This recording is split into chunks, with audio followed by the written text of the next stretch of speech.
Rossiyada yurgan vatandoshlarimiz diqqatiga, bilasizlar, hozir dollar kursi juda ham yuqori va siz qanday qilib Rossiyadan O'zbekistonga arzon kursda dollar yuborsam deb o'ylab o'tiribsizmi? Unda sizga Yubor ilovasini tavsiya beraman. Yubor ilovasida eng arzon kurs va hatto Uzcard Humo kartalariga pul o'tkazib berishingiz mumkin. Yubor ilovasini Play Market yoki App Store'dan yuklab oling va eng arzon kurslarda uydagilaringizga dollar yuboring.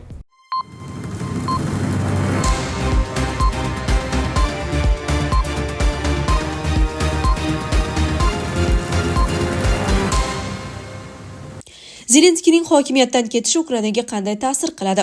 Rossiya bilan urush davom etayotgan bir paytda Ukraina prezidenti Vladimir Zelenskiyning hokimiyatdan ketishi katta siyosiy va harbiy oqibatlarga olib kelishi mumkin. Uning lavozimidan ketishi mamlakatning ichki va tashqi siyosatiga, harbiy strategiyasiga hamda xalqaro hamjamiyat bilan aloqalarga sezilarli ta'sir ko'rsatadi. Ushbu maqolada Zelenskiyning hokimiyatdan ketishi qanday natijalarga olib kelishi mumkinligini tahlil qilamiz.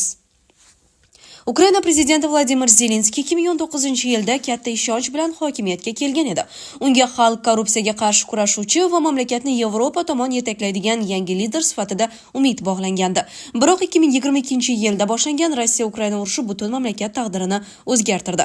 Urush sharoitida siyosiy barqarorlikni saqlab qolish muhim bo'lsa ham, Zelenskiyning o'z lavozimida qolishi va prezidentlik muddati tugashiga qaramay saylovlarni o'tkazmasligi tanqidga sabab bo'lmoqda. Bu maqolada Zelenskiyning hokimiyatda qolish sabablarini, uning harakatlarini tanqidiy tahlil qilamiz va bu holat Ukrainaga qanday ta'sir qilishi mumkinligini ko'rib chiqamiz. Ukraina konstitutsiyasiga ko'ra prezidentlik muddati tugaganidan so'ng yangi saylov o'tkazilishi shart. Zelenskiyning lavozimi 2024-yil mart oyida tugashi kerak edi. Ammo u urush holati sababli saylovlarni o'tkazish mumkin emasligini aytib, muddati tugaganidan keyin ham prezident bo'lib qolmoqchi. Demokratiyaning buzilishi Ukraina g'arbga yo'nalgan demokratik davlat sifatida saylovlarni o'tkazmasligi xalq orasida norozilik uyg'otishi mumkin. Muxolifatga bosim. Zelenskiy urush sababli ko'plab muxolif partiyalarni yoqdi va hukumatga qarshi chiqqanlarni davlatga xoinlikda aybladi. G'arbning bosimi. AQSh va Yevropa ittifoqi Ukraina uchun kurashayotgan bo'lsa-da, ular demokratik qadriyatlarning saqlanishini talab qiladi. Agar Zelenskiy hokimiyatda qolaveradigan bo'lsa, Ukrainaga nisbatan ishonch kamayishi mumkin. Zelenskiy o'z hokimiyatini saqlab qolish uchun quyidagi usullardan foydalanmoqda. Harbiy holat e'lon qilingan bo'lib, uning muddati bir necha bor uzaytirildi. Zelenskiy ushbu holatdan foydalanib saylovlarni bekor qilishga asos yaratdi. Muxolifatni boshqarish. Ukraina hukumati urush boshlanganidan beri bir necha muxolifat partiyalarini yopdi. Sobiq prezident Viktor Yanukovich va boshqa siyosiy raqiblarga qarshi korrupsiya va davlatga xiyonat ayblovlari qo'yildi. Matbuotni nazorat qilish ko'pgina telekanallar va axborot agentliklari hukumat nazoratiga o'tgan. Bu esa mustaqil jurnalistlarning Zelenskiy siyosatini tanqid qilishiga to'sqinlik qilmoqda. G'arb yordamini saqlab qolish uchun harakat. Zelenskiy AQSh va Yevropa davlatlariga agar men hokimiyatdan ketsam, Ukraina zaiflashadi degan fikrni singdirmoqda. Bu esa uning xalqaro hamjamiyat tomonidan qo'llab-quvvatlanishini davom ettirishiga yordam bermoqda. Agar Zelenskiy o'z lavozimida qolaversa va saylovlarni o'tkazmasa, Ukrainada bir nechta muammolar yuzaga kelishi mumkin.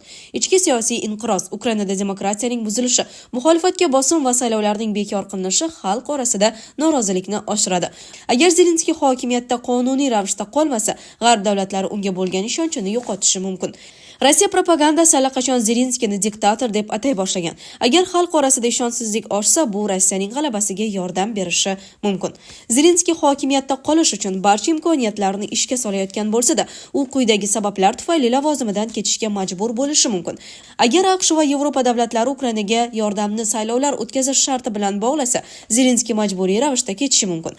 Ukraina aholisi urush va iqtisodiy qiyinchiliklardan charchagan. Agar xalq noroziligi ortib borsa, Zelenskiyga bosim kuchayishi mumkin.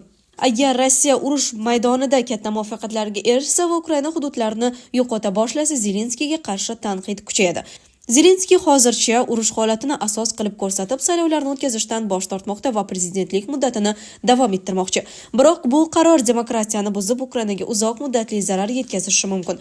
Agar u hokimiyatda qolaveradigan bo'lsa, ichki siyosiy beqarorlik va xalq noroziligi oshib borishi mumkin.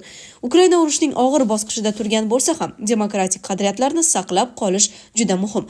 Aks holda Zelenskiy o'zini Ukrainani Rossiyaga qarshi himoya qilayotgan lider emas, balki hokimiyatga yopishib olgan siyosatchi sifatida ko'rsatishi mumkin. Zelenskiyning hokimiyatdan ketishi Rossiya uchun strategik imkoniyatlar yaratishi mumkin. Zelenskiyning o'rniga keladigan rahbar urushni davom ettirish yoki muzokaralar olib borish masalasida noaniqlikni yuzaga keltirishi mumkin. Agar yangi rahbar zaif bo'lsa, Rossiya urushda ustunlikka ega bo'lishi mumkin. Muzokaralar ehtimoli oshishi. Ba'zi tahlilchilarga ko'ra, Zelenskiy hokimiyatdan ketsa, Ukrainada Rossiya bilan kelishishga moyil siyosatchilar hokimiyatga kelishi mumkin. Bu esa Moskvaning foydasiga bo'lishi mumkin. Zelenskiy xalqaro maydonda Ukraina manfaatlarini himoya qilib kelayotgan asosiy lider hisoblanadi. Uning ketishi bilan g'arb davlatlarining Ukrainaga bo'lgan ishonchi pasayishi mumkin. Ukraina bugungi kunda AQSh va Yevropa ittifoqidan katta harbiy va iqtisodiy yordam olyapti. Zelenskiy aynan shu yordamlarni ta'minlab kelgan asosiy shaxs bo'lib, uning ketishi bu yordamlarning davomiyligiga ta'sir qilishi mumkin. AQSh va Yevropaning qo'llab-quvvatlashi pasayishi mumkin. G'arb davlatlari Zelenskiy bilan aloqalarni mustahkam yo'lga qo'ygan. Yangi rahbarga nisbatan ishonch shakllanishi vaqt talab qiladi. Harbiy yordam kamayishi ehtimol bor. G'arb davlatlari Ukrainaga qurol-yarog' yetkazib berishi Zelenskiyning diplomatik harakatlari tufayli davom ettirib kelmoqda. Uning o'rniga keladigan yangi rahbar harbiy yordamni jalb qilishda qiyinchiliklarga duch kelishi mumkin. Ukraina ichida korrupsiya muammosi kuchayishi mumkin. G'arb davlatlari Ukrainaga ajratayotgan yordamning korrupsiyaga uchrashi ehtimolini nazorat qilib kelgan. Zelenskiy hokimiyatdan ketsa, bu masala yanada dolzarb bo'lishi mumkin. Ukraina xalqining ishonchi susayishi Zelenskiy urush boshlangandan beri o'z xalqining qo'llab-quvvatlashi ega bo'lib kelayotgan edi. Uning hokimiyatdan ketishi aholi orasida kelajak borasida xavotirlarni oshirishi mumkin. Ukrainaning xalqaro obro'siga ta'sir qiladi. Zelenskiy dunyo miqyosida urush davridagi yetakchi sifatida tan olingan. Uning o'rniga keladigan rahbar xalqaro miqyosda shunchalik ishonchga ega bo'la oladimi? Bu noma'lum. Zelenskiyning hokimiyatdan ketishi Ukrainaga turli yo'nalishlarda katta ta'sir o'tkazishi mumkin. Ukraina rahbariyatida yangi energiya va yangilanish paydo bo'lishi mumkin. Korrupsiya bilan kurashda yangi choralar ko'rilishi mumkin. Rossiya bilan muzokaralar ehtimoli oshishi mumkin. Umuman olganda, urush sharoitida Zelenskiyning ketishi Ukraina uchun katta xavflarni keltirib chiqarishi ehtimoli yuqori. Hokimiyat o'zgarishi bilan yangi lider xalqaro maydonda yetarlicha ta'sir kuchiga ega bo'lishi va xalq ishonchini qozonishi oson bo'lmaydi. Shu sabab Ukraina uchun eng muhim masala barqarorlik va urushdagi pozitsiyalarni yo'qotmaslik bo'lib qolmoqda. Sizlarga yetkazmoqchi bo'lganlarimiz shulardan iborat edi. Dunyo yangiliklaridan uzoqlashmang.